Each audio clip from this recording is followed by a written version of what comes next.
Mandibulise kuni bathandi bezemidlalo eMzantsi Afrika, ingakumbi kuni balandeli bebhola elikhulu ke laseMzantsi Afrika. Apha ke baphulaphula ndifuna ke sithethe malunga nale nto ke yeqela leKaizer Chiefs players zayo kuthiwa ngeke zikwazi ungena kubafana ngoba iKaizer Chiefs week ayenzi kakuhle. Loo nto ithetha ukuthi ke akho nenye iplayer edizevayo ungena phaa kwibafana futhi ke nomqeqesho wabafana ukhweleza ehlela phaa kwiqela leKaizer Chiefs, nabalandeli bePirates bakhwela bezehlela bencedisa umqeqesho wabafana ngelithi khombani le player nicinga bafana ba ingafitha phaa kubafana phaa kwiqela leKaizer Chiefs.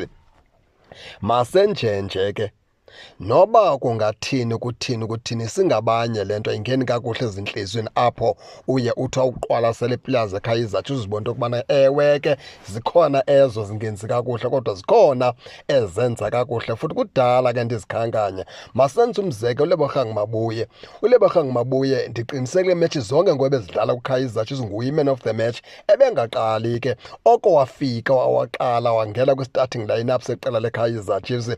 iKaizer Chiefs uyakwazi ukuyithwala ingakumbi phaa esazike thini sebala, umfana omdala uyakwazi ukuyithwala futhi uyakwazi ukuyimela phaa kwesasisu. Endiqinisekileyo into yokubana ke xa bekuthiwa ke uHugo Broos akajongi ngelihlo lenzondo xa ejonge iqela leKaizer Chiefs, ebeyakwazi ukuyibona le nto siyibona into yokubana zikhona ii-players phaa kwiqela leKaizer Chiefs ezikudizevayo uba kubafana. Qha ke ngoku iproblem esinayo apha, uHugo Broos iKaizer Chiefs uyijonga ngelihlo lenzondo, akasayijongi nokubana makeke ndiqwalasele kwiiplayers ezithize apha ezizimiseleyo.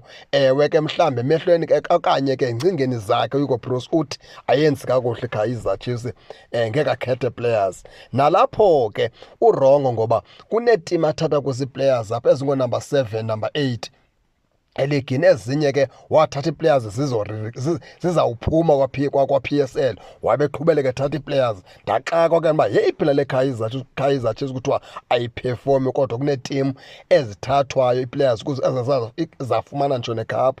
Yabe iKaizer Chiefs igqiba ufumana iNedbank Cup elo xesha elo, wabe saqhubeleka lo mqeqeshi bafana esithi iKaizer Chiefs akho nto iplayer ayibonayo phaa, akho nto imtsalayo phaa kulaa mdlalo weKaizer Chiefs. Zizinto ke ezo ke endicinga into yokubana ke ii-players eKaizer Chiefs noko amadoda ziyakudinga ukuprotekthwa kwesiziheleku somqeqesho bafana ziyadinga ukuprotekthwa apha ke kwi-social media. Ngoba masenze umzekelo, lo coach wabafana lo wathi uzothatha uRelem Mofokeng.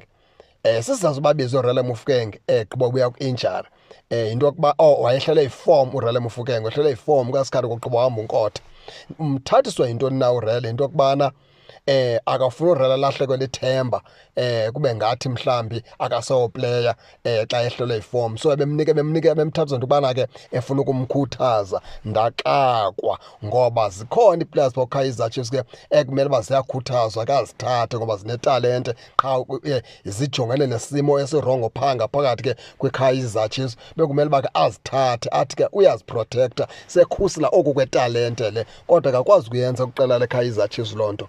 ULebogang Mabuye uyadeserve uba kubafana uyadeserve ukuya phaa kwi-World Cup, uyadeserve uthatha indawo kaSithole, uyadeserve uthatha indawo kaTalente Mbatha. Ndisho phaa kubafana uLebogang Mabuye, le into leyo sinoyibalekela. Uyadeserve ukudlala kubafana uLebogang Mabuye, kodwa ngoba umqeqeshi welizwe laseMzantsi Afrika ikhona le nto anayo neqela leKaizer Chiefs. Akuphelelanga lapho, bakhona ke abantu abafana noThabiso Monyane, bakhona abantu abafana noZitha Khwineka. Endiqinisekileyo uZitha Khwineka ngambeka ebhentshini uSibisi uZitha Khwineka, kodwa ke ngoba ke umqeqesho bafana akho nto ayijongileyo ke kwii-players ke zeKaizer Chiefs. Baphulaphuli ke ningake ningene nanetshoni into yokubana niyiva njani nale meko, nize ningakhohlwa usubscribe kule channel kuze ningaphoswa zezemidlalo endizanothulela zona kwixa elizayo kakuhle babukeli.